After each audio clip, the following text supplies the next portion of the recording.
Kabatanunan sa pagtinabangay karong pandemya at advokasya sa sangguniang kabataan sa Barangay 1 Poblasyon sa lungsod sa Dapa, Isla sa Siargao.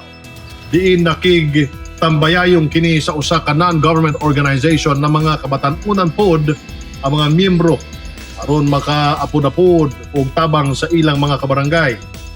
Aron maambit kanato ang ilang programa ug uban pa nilang proyekto sa ilang barangay, makauban nato karong hapuna si Barangay 1 Poblasyon SK Chairman Rani Jacob.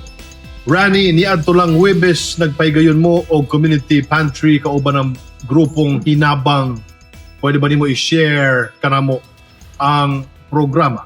Yes, pwede ra kaayo na mo i-share sa inyo among programa nga Hinabang. Kay daghay kaayo among natabangan, ug mas daghay pa among matabangan kung naay imong presensya o naa ka mo tabang para kanamo. Og usab, nakinahanglan pud kami ng mga daghay pay tawo or mga manpowers kay gamay pa namong membros sa Hinabang.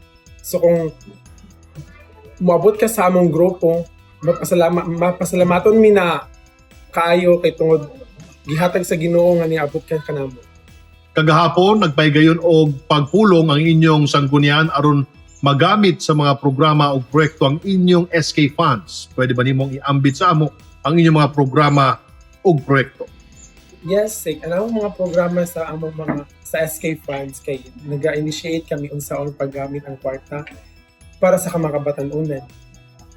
Last year during the pandemic, nagpadawa kami ng entire barangay Mobile Legend, which is ma-emphasize namo or mas ma-emphasize namo ang social distancing or ang COVID-19 protocol.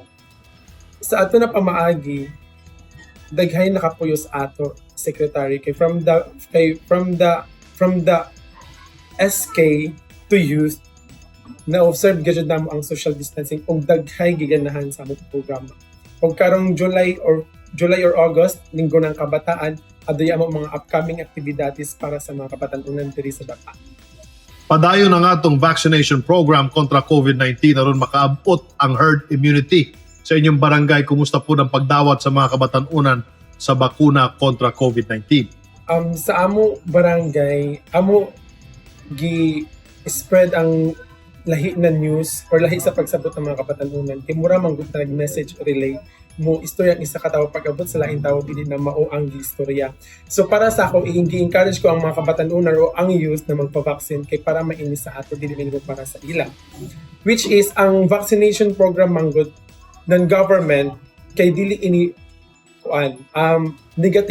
negative side.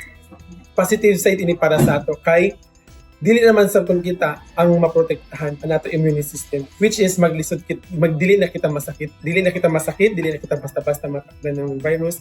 Sanan, there is some of the vaccination dapat nimo sundon before ka magpa-vaccine. Inaya mo gihimo na paglakad sa unsa gyud ang vaccine. Ang vaccine is dili ni makadaot sa lawas.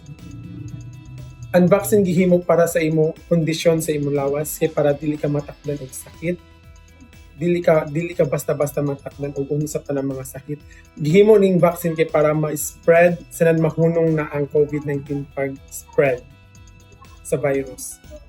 Ang imo na lang mensahe og painumdum, Rani, alang sa mga kabatanunan sa inyong barangay 1 Poblasyon sa Dapa. Ang ako mabilin na mensahe sa amo sa barangay 1 Poblasyon Dapa is himuon na mo ang tanan as a barangay official or as a barangay or public servant kay para malikay ang mga kabatanunan sa illegal na droga sanan sa illegal recruiting like sa PNP o NPA. Kailangan pa sila na like kay Jose Rizal na taglaw na ang kabataan ang pag-asa ng ating bayan. So dapat ato jud ampingan ug ato jud pangalagaan ang mga kabatanunan kay sila ang sa future na ato igbaga ug hikitan.